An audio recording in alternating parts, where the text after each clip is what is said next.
It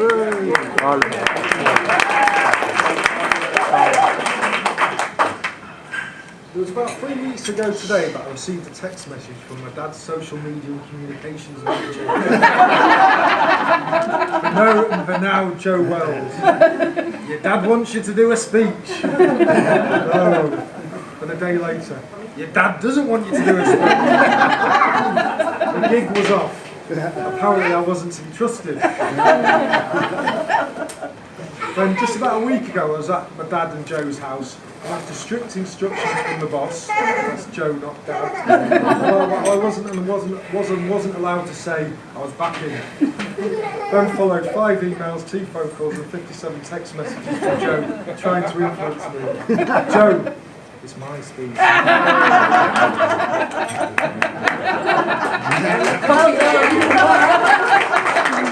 So, on to the matter in hand, the speech. I've done some digging, but there's no standout stories. So I've decided to paint a picture of a man we love as our dad, grandpa, friend and now husband. Dad is slightly eccentric, very intelligent, massively driven, principled and rock solid. Nothing phases him. He just gets on with life.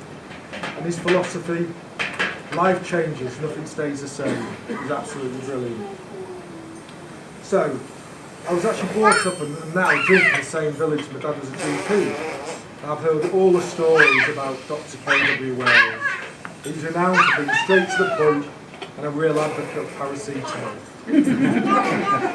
My favourite bit of medical advice I've heard about, medical story I've heard about him, was a guy who used to drink in a local pub. He was large in both character and physique. He had very poor health, but he went to see Dad quite a lot. And he actually liked and respected Dad. It was after one visit that he got to show him, Dad got up to show him to the door, looked him in the eye, and then went, prodded him in the stomach, you've got to get rid of that. That's typical, he was always straight talking, and I can't imagine there's many people in practice today who are like that. So, on to Wayne growing up. The old man was a cool dad in many ways, not so cool in others. Yes, he was young, he was in good shape, he had a six-pack in his day, believe it or not, and always had a nice always had a nice sports car. On the other hand, he had big pork chops, a handlebar moustache, and a bit of a comb over. And that was in the late 80s. And to our embarrassment, he would always wear the skimpiest pair of Speedos and hold them. With his pubic hair.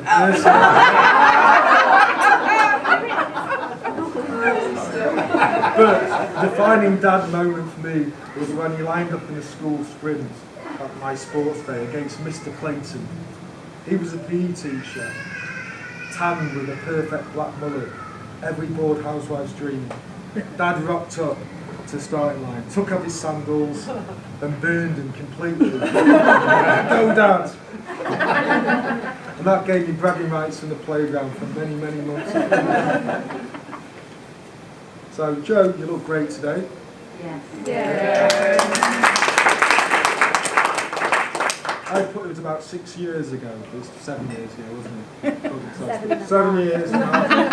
My dad introduced me to you, and it's been a fun-filled 7.5 years. And you've really embraced our family, which is great, and hopefully we have yours. Yeah.